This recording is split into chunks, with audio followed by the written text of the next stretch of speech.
and welcome to Literary Prospects, where we talk to authors and literary professionals about books, publishing, and the writing life. I'm Kelley Vick. I'm the host of the program, and in just a moment, it will be my pleasure to introduce today's guest. But first, a reminder that if you like what you hear, please do take a moment to subscribe. It helps us out, and you can make sure you never miss an episode. Also, we've opened a Literary Prospects shop, so if you're looking for bookish shirts, totes, and gifts, please check that out at literaryprospects.etsy.com. And to grab books featured on the podcast and check out more curated book lists, you can visit the Literary Prospects bookstore on bookshop.org. We'll leave all those links below in the show notes. And now, let's introduce today's guest. Mary Carroll Moore is the best-selling author of 3 novels: the PEN-Faulkner-nominated young adult novel Qualities of Light, A Woman's Guide to Search and Rescue, and most recently, Last Bets. Mary received her MFA from Goddard College and is taught at various writing schools and universities. Her writing craft book, Your Book Starts Here, won the New Hampshire Literary Awards Reader's Choice Award. Before moving into fiction, Mary worked as a chef and food writer with a syndicated column in the Los Angeles Times. She lives in New Hampshire with her family. Mary Carroll Moore, thank you so much for being here, and congratulations on publication of your latest novel, Last Bets. Book list says Last Bets is fast-paced with main characters who are likable and realistically flawed, a fun, edgy tale grounded in gaming, art, and island life. Publishers Weekly says readers will get lost in Moore's beautiful prose, her impeccable plotting, and her outstandingly relatable and multi-layered characters. And author Rachel Moulton said, Last Bets is a gorgeous journey about love, loss, and the very literal magic of the artistic eye. It's a thrilling, unstoppable read, and Mary Carroll Moore's ability to bring this world, with all its perils and victories, to light is unforgettable. And we could keep going, but I'd like to hear from you. So with that, what can you tell us about Last Bets? Well, it started in a kind of weird way. I'm a scuba diver, and I was on a diving vacation in the Caribbean on this island called Bonaire. And Bonaire is right near Venezuela. It's beautiful underwater marine park. And I'd heard about it for years as a diver, so I was so excited to be there. But I didn't realize that there's another aspect to those islands, and that's the gambling underworld. And when I was there, I was sitting at a tiki bar, and the guy next to me said, I just lost my yacht. And I said, how did you? I thought, like, shipwreck or what? And he said, no, I lost it in a backgammon game. And I knew backgammon was kind of like a family game, a parlor game, but it turns out that backgammon is this, I guess gamblers that are really professional say that it's only won by skill, not luck. So it's really got a cachet around it. And so I came home from that vacation, I began imagining this gambling underworld. I'm not a gambler, I'm not interested in it, but I thought, wouldn't it be cool if there was this character, this artist named Ellie, who had a paranormal ability to see the future in the people she paints. And she also was used by her gambler father to win big time at backgammon when she was a kid, because she could see the board, kind of like Queen's Gambit style. And so what if Ellie was in desperate straits, went to the island to paint a commission for a wealthy guy, was out of money, and had to use her gambling ability, her paranormal ability in high stakes gambling, and what would it do to her? So I wanted to play with this idea of women on a desperate edge, looking at what they have to do to survive and thrive in the world, and how they're underestimated usually by the men around them, and what would happen to her. So that was where the book started, and it was kind of like it wouldn't let me go, right? I had years of thinking about this story, and this is what came out. You say you're not a gambler, No. but it's a very intricate understanding. It's in the story, of this world and this game. Yeah. How did you do your research? Well, I'm a pretty good researcher because my last novel was about women pilots, and I'm not a pilot either, or a search and rescue person, which is also part of that story. I know how to kind of connect with people that are in the world that I'm writing about, and I interview them, and then I do a lot of internet research. But the whole idea for me was to look into the psychology of risk and to see what women do, what kind of risk women will put themselves in, and where the line is for each of us.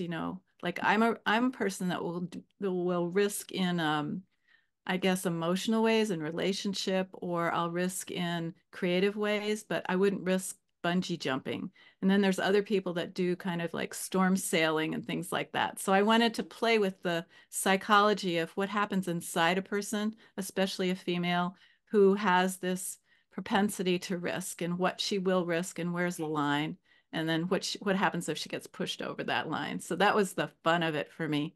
And the research was actually fairly easy. There's a lot on the internet about gambling and about backgammon specifically. So that was fun. I loved it. I loved learning about it.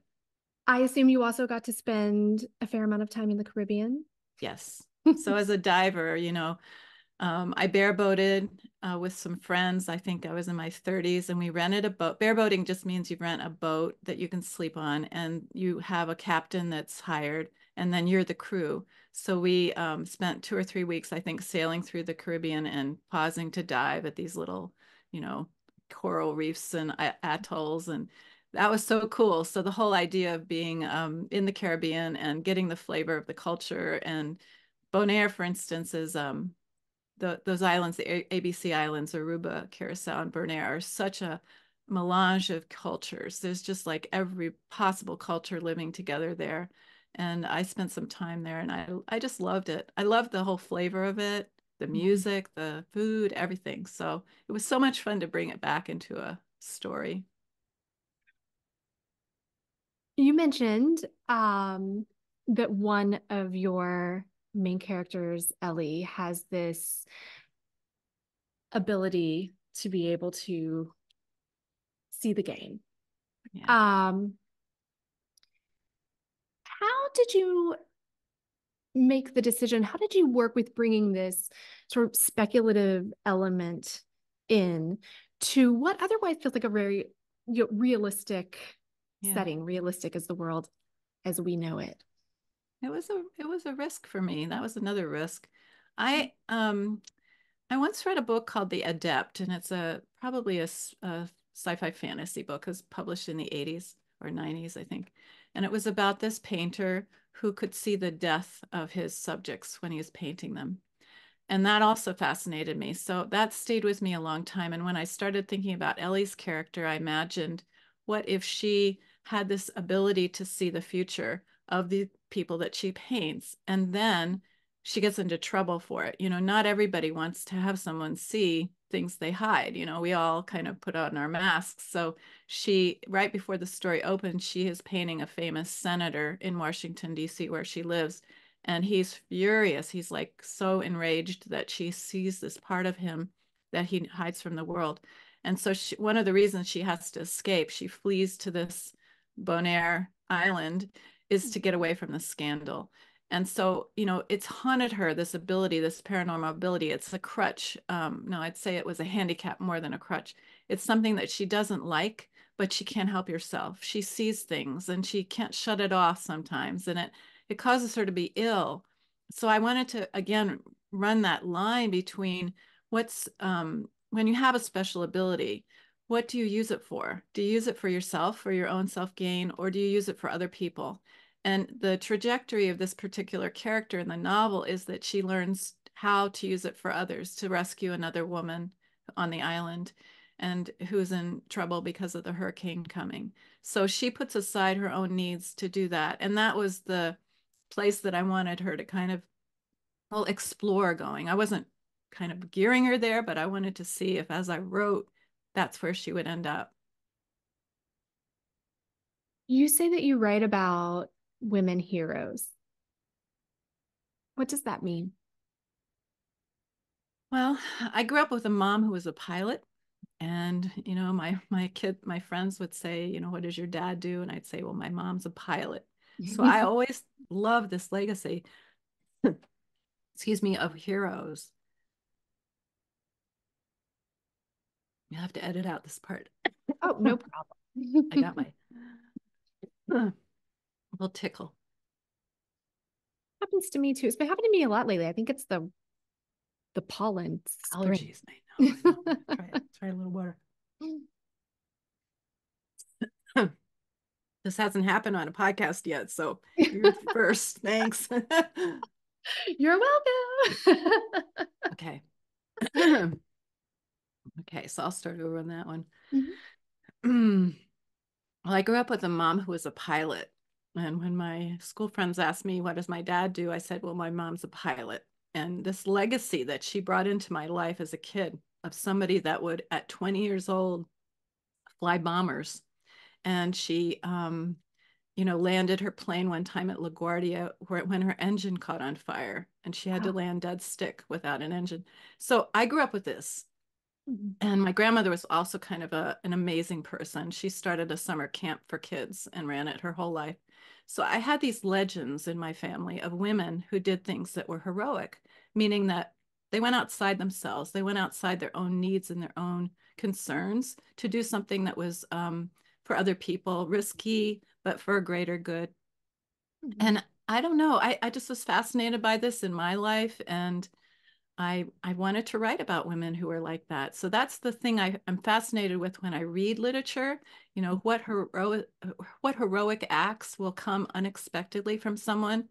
And I call my characters kind of badass women that don't know they're heroes Mhm. until almost the end of the book. So that's the kind of thing that I look for and I follow in my own literature and my writing as well. I'm really impressed with women that are able to save other women, rescue other women in some way, go outside themselves to kind of use some hidden strength that they didn't even know they had. So that's kind of what I mean by heroism. I think we all have the potential, but not everybody uses it. Yeah. One of the other themes that you explore in Last Beds is the healing aspect of art. Hmm. Can you speak to that? Yeah. Um, One of my big turning points in my life was in my 50s, well, actually late 40s, when I had breast cancer. I had a very severe case of breast cancer. And I had been a painter early on in my college years and in my young adult life, and I gave it up because I needed to make a living and I became a food journalist. And I got, really into that career and I did really well, but painting went aside completely out of my life. Mm. And I remember when I had finished chemotherapy, I was at a retreat at a cabin with 5 other women friends, some friends and some people that I didn't know very well. And one of them, I didn't know this, but she was an artist. And she one day sat me down on the big porch of the cabin and said, do you want to play with color? And part of me was like so terrified because I thought, this is one of my life loves that I abandoned. Mm. And yet I had this feeling like my healing wasn't complete yet. I'd healed physically, but I hadn't healed emotionally from the horror of that experience. Yeah. So she got me started and I sat on that porch all day and then all the next day and then all the next day. And I was obsessed.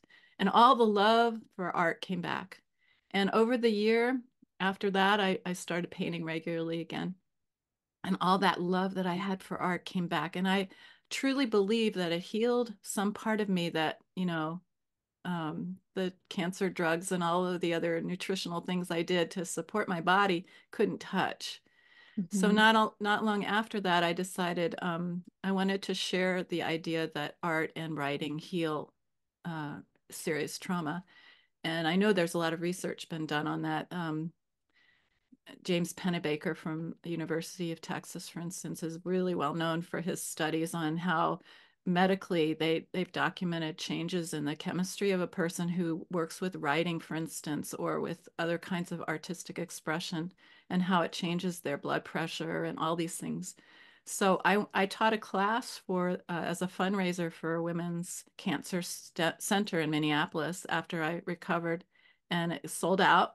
And then I taught another one that sold out. So then I started to get this idea that a lot of women want to learn how to use art to expand their lives and to heal from trauma and other experiences that they've had. So that's kind of where it came from for me. And Uh-huh. it's been a mainstay in my life, really. Speaking of that you were a food writer.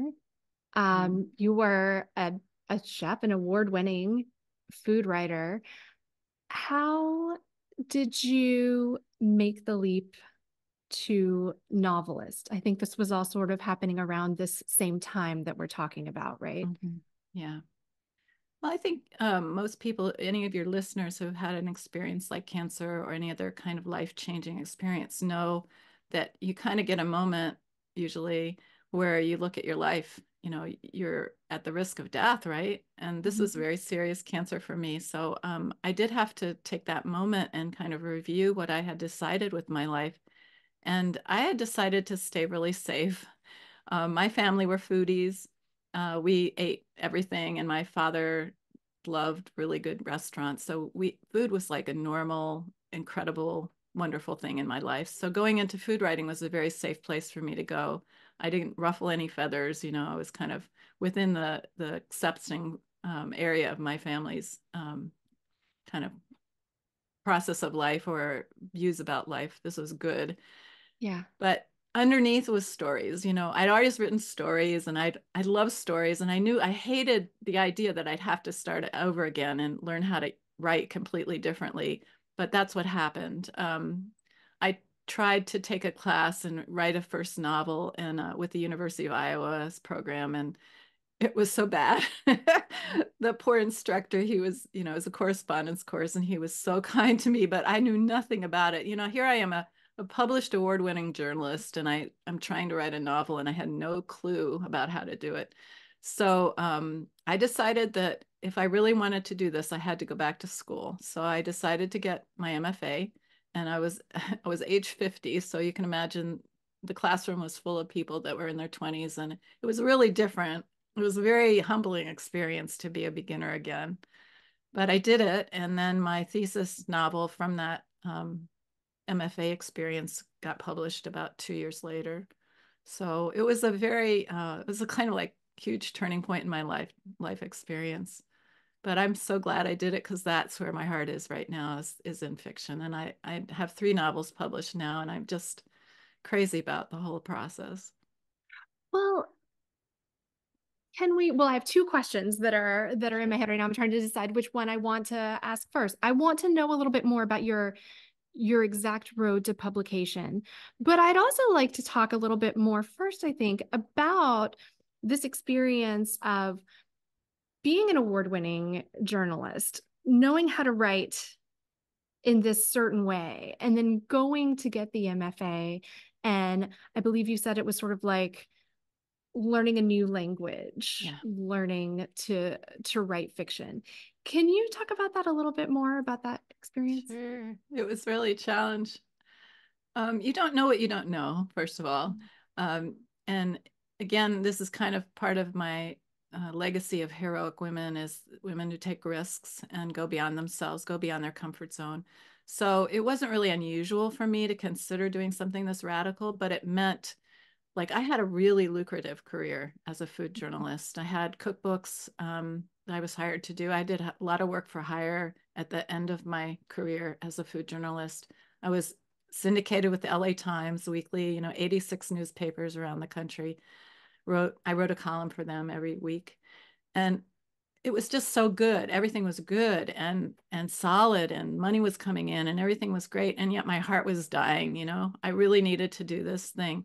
So making the leap was something that came out of the cancer experience. Like you go through this void. I had to actually decide to quit my column, quit my contracts. I finished my book contracts, not take on anymore. All the things that were really really solid. And even agents, when I started looking for agents later, when I first started writing fiction, I can't tell you how many of them said, well, if you were writing a food book, we'd take you in and set, it was like, Mhm. oh, what did I do? What did I do? So I had basically shot myself in the foot career wise. But there's a point where you can't do it for just that. You have to do it for your heart as well. And the thing that is driving you in life. So I decided that I would keep going for a certain number of years. I gave myself a year to find an agent. And I think I queried maybe 45 agents before I got somebody that was real. I got a lot of people interested, but I didn't have anybody sign me until about the 45th person.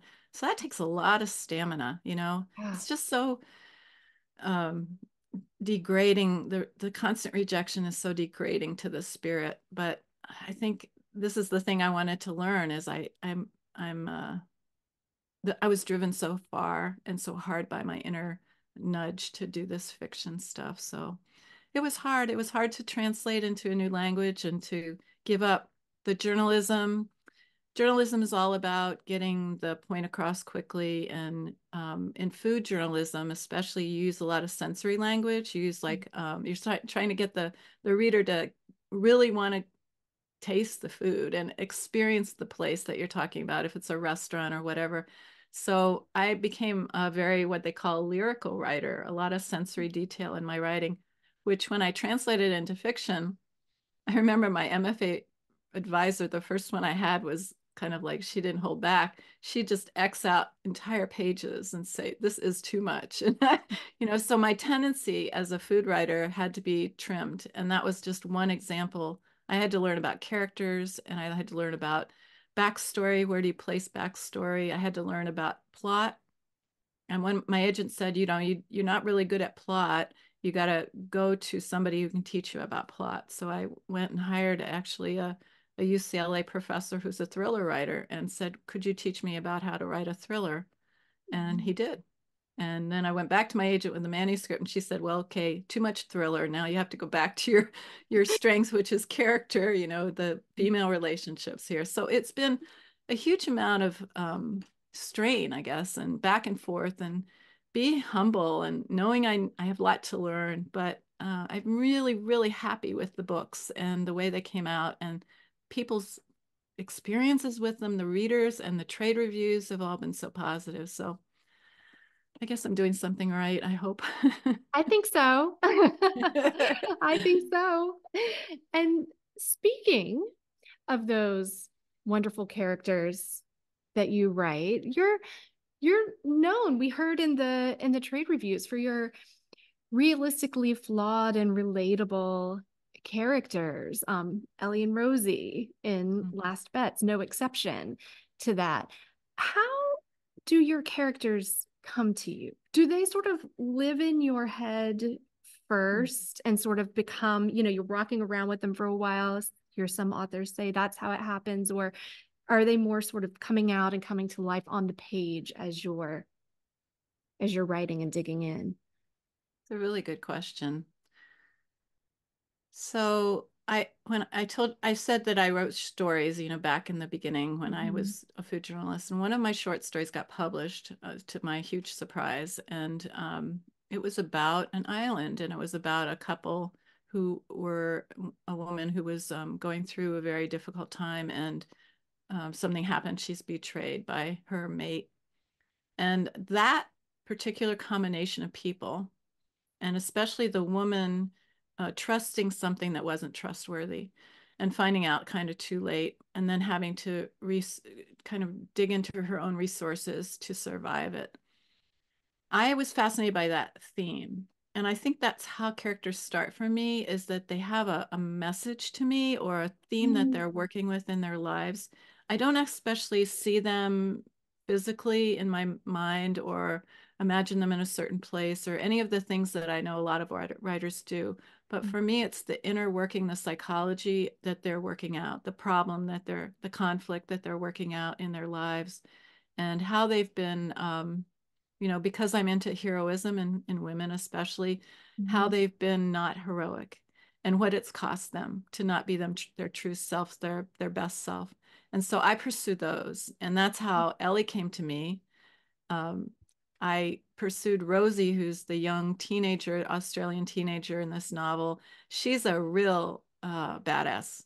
So she sets her boyfriend's van on fire when she finds out he's two-timing with her sister. And she goes to juvie, and her father whisks her away from home to, save her from the scandal and all that stuff. But she works for her dad on this island. He's a gambler too. And she has lock picks and she goes into the guest rooms and scouts out how much money they can lose. And so he knows at the table that night and at the gambling table. So she fascinated me. How far could a teenager push and not get into serious trouble? That's one of the things I was playing with. So both of these women are just riding the edge of their lives right now, and they've both been seriously betrayed. And what are they going to do? And so they meet each other, and at first they're total enemies, and then they start to realize they had some things in common, and they end up saving each other in the end. But that's the stuff that kind of creates character for me, is the thematic threads that run through people. Yeah, that's fascinating. It's Yeah, different. feeling the Yeah. theme. Yes, and then the characters kind of building around that. Um, you have some exercises for doing real in-depth exploration of your characters. Is that right? Can you Yeah. share what you Well, do? I have a book called Your Book Starts Here, which is all about building a book and has character sections. But I also write a Substack every week that has a lot of things about the character development and story. Well, for me, there's a couple of different things that I work with students when I'm teaching writing, and if they're trying to develop their characters, I have them do a history first of all, write down the whole history or the backstory of this person, the things that are not going to be in the book but will inform the decisions that the character makes. So you Mhm. have the hidden life of the character that and then you have the plot, which shows the character kind of responding to those hidden qualities and experiences. And then the other thing is, I think people, this is probably something I got from years of therapy myself, but I think people present a certain way and then they are a certain way. So there's this Yes. friction between who they are in public, how they want people to see them, the presentation of themselves, and who they are for real. So when I'm working with students, I actually ask them to find the friction between those two things. Because in character writing for me, whenever the person's outer shell meets their inner push or their inner self, and there's a friction between the two, that's when the real character comes to the page. And that's what happens with Ellie and Rosie in Last Bets, that they constantly run into who they really are and what they really want, and then what they're kind of presenting to the world as in the way that they should, or socially, or whatever. So that's a fascination that writers can explore if they want to get deeper into character. We've talked about how you sort of came out of the journalism and the food writing, um, and weeded out some of that style of writing to learn how you wanted to write fiction. But now, later on, how do you think your experience with food writing and your work as a visual artist, as a painter, serves your fiction? That's a great question. Well, all of my characters are artists. In every book, I have at least one artist, and I see artists as viewing the world differently, and I want to bring that aspect into the literature. So artists see things that other people don't see, and they're maybe more sensitive in a sense. So how do they survive in a world that's not geared towards that creative expression? So that's Yeah. one thing I really, really love to pursue in my novels. And then the food writing.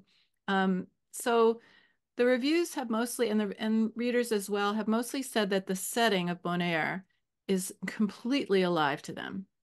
So I think that's from my food writing. I think that all the sensory detail that I learned to do as a food writer, um, writing for Food and Wine, for instance, which I used to do, and writing about the taste and texture and the smell and all this of the thing we're going to eat, that comes into the setting. So I immediately, when I think of Bonaire, I think of the breeze, the ocean breeze that's always scented with salt, and this little overlay of fish, and then the sound of the steel drums, the music, and the the different dialects that are floating around, like the music of that. So I look at all of those things as kind of a food writer would.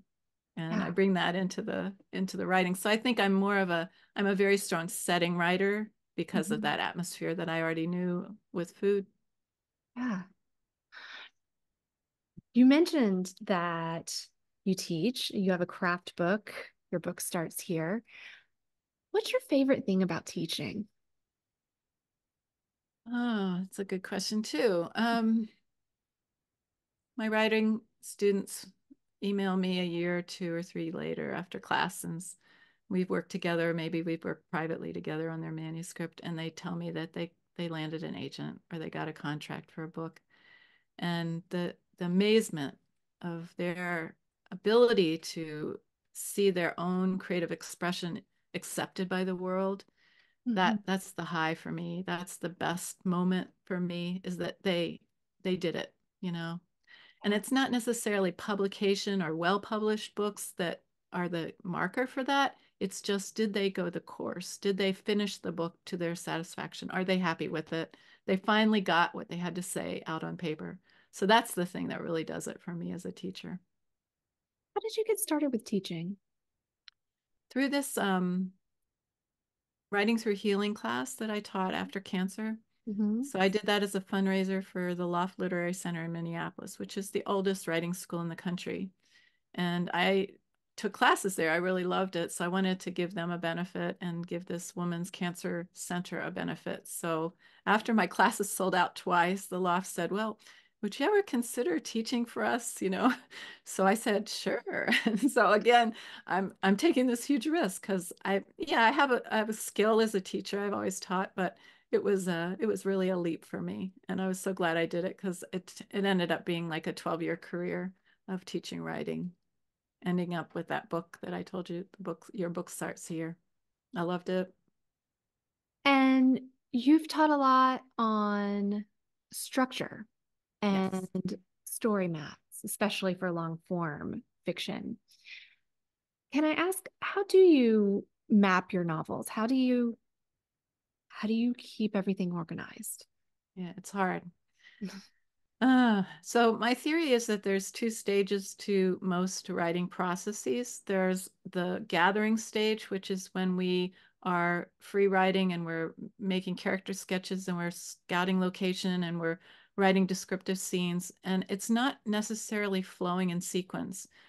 Then there's the structuring stage where we try to form a flow that will be manageable to a reader. For instance, it's out of our head now and it's supposed to be understandable by somebody else. So I always ran into writers who tried to mix those two, Mhm. and they would either outline ahead of time, and then as they start to write, they get stuck because they're not allowing that free flow to come in, Yeah. or they do the free flow like crazy. You know, this is so much fun, and then they get this mess of like 350 pages, and they don't know what to do with it. So Both sound familiar. does it? Yeah, for me too. And so I use it in my work. I allow myself the free flow time, the gathering stage, and then I write, I say, okay, I get crazed with so much paperwork. Then I go into the idea of, okay, now I have to structure. So I back off. I allow myself a little break because it's two different sides of the brain. Mm. And then I use a storyboard. I've worked with for years. I've worked with Joseph Campbell had a W storyboard that he used in Hero's Journey, Mhm. and I've used it for years, kind of developing my own version of that. I have lots of instructional videos on YouTube, by the way, if people are interested in following that. So so the idea is that you use the storyboard, unlike an outline, which is kind of like sequenced. Mhm. Storyboard, you allow yourself to take all the pieces that you've created and place them in this flow, not knowing really what's going to come first or second or third. And so I taught storyboarding for people to take that W form and look at the highs and lows, the plot points of acceleration, the plot points of depression in a story, and then create the flow based on that storyboard rather than an outline. And I found that people were much more successful in actually finishing their first draft and their revisions because they're not locked into early on saying, oh, I have to know what chapter one's going to be. Because a lot of times in my books, I don't know what chapter one is until kind of late in the drafting process. And then I realized, oh, this would make a perfect chapter one. And then I can pull that piece that I've already formed and place it in the beginning. So it's a very different way than a lot of people do, but I think I've had really good success with it myself and with my students too. I really love that distinction of it just, it sort of feels different as I'm even thinking about it and picturing it. There's something about sitting down and sort of writing out or typing out an outline that sort of feels restrictive in my body. But the thought of, even having like note cards with different scenes Yeah. on them, Yeah. and then just sort of like put it physically moving them into Oh, different space feels like, it and I feel like that's works. what you're suggesting, right? Really, like, Hmm. kind of storyboarding and saying, well, this feels like this would go here in the momentum of where the structure It's should true. take. And it's applicable to any genre, really. Remember I used to teach these week-long retreats, and one of my students was an MIT professor in math, Mm-hmm. and he was writing a book on the love of math. He wanted to communicate his amazing passion for math. And I'm not a math person, so I was like really intrigued. How are you going to do Yeah. this? So he went into the classroom, he set up these long tables, and he did exactly what you're talking about. He wrote each of his points on an index card, and then he spread them out on the table, and we were working on storyboards. So he created it on his storyboard. And by the end of the week, he had a book. He had a draft. He knew exactly how to write it. He had all his pieces done, and he just had to kind of cut and paste. Of course, it's going to be a rough draft, but Yeah. at least it was something. He was so excited, and I thought, this is what is worthwhile for me. This is why I teach, to have that guy come to me the last day of class and go, I have a book, It's Yeah. very exciting. It's very exciting. What's your most valued piece of advice for writers? Well, probably the thing that I learned the hard way is that whatever you really want to do, whatever your passion is as a writer, needs to be your strength. And that's the thing to develop. Even if the world tells you differently, go with what you really are driven to do, your heart, because you'll be able to produce work that will be satisfying to like a public reader. But Mhm. if it doesn't speak to you, I can guarantee it, like 10 years later, you'll look at that book on the shelf and you'll feel a sense of regret. So I've always felt like, if you put your heart into your book, the thing that you really want to do in the world with your creative expression, then you'll feel satisfaction at the end of those 10 years. I still look at my books and I go, I'm happy with this. And I think that's a wonderful gift to give yourself. Yeah. Speaking of your books, you've written, how many is it? 15 books in 15 three genres. genres, yeah. How do you keep from burning out? Um, I'm slow, I think. I think one of my books, the one right before Last Bets, which is called A Woman's Guide to Search and Rescue, it's about the women pilots.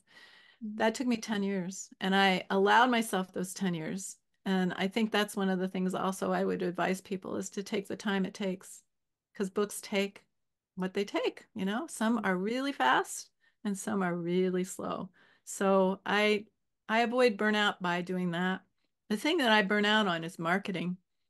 That's been the hardest thing for me because it's so completely different than the actual writing, the creative writing part.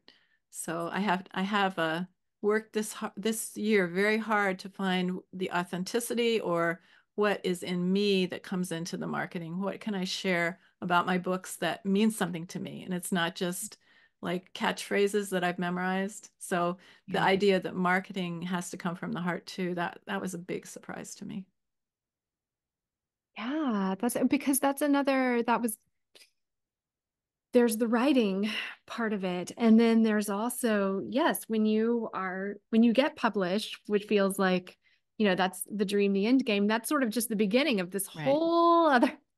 this whole other thing that can be very stressful. I think it's probably, especially for writers who might tend to be more introverted Mhm. I and think then it's to be true. sort of out there. Yeah, I think it's true. I think the hardest thing for a lot of writers is to figure out how to be in public with this thing that's so precious to them. Yeah. Their deepest experience on paper now and in the hands of readers who will do whatever they want with it and interpret it however they want. So a lot of times now maybe it's post-pandemic, but we readers really want to know something about the writer. We want to understand the place that this book comes from. And podcasts are great for that because you get to talk about it. But a lot of writers don't want that. They want to go back to their cave and write some more, you know? So it's very hard. And publishers don't support, generally, unless you're top list, they don't support the marketing that well. So the writer has to kind of learn it. And like you said, it's like you've come to this end of this marathon. You got your book published, Mhm. but now you got to start a new marathon, and it can be very much of a burnout. Yes. Yeah. What is your daily writing routine like? You mentioned that your last book took you 10 years. Are you working on multiple projects? Yes. Yes. And what is Actually, that routine on the daily like? I don't toggle back and forth between two books usually because I get lost. The characters kind of get confused.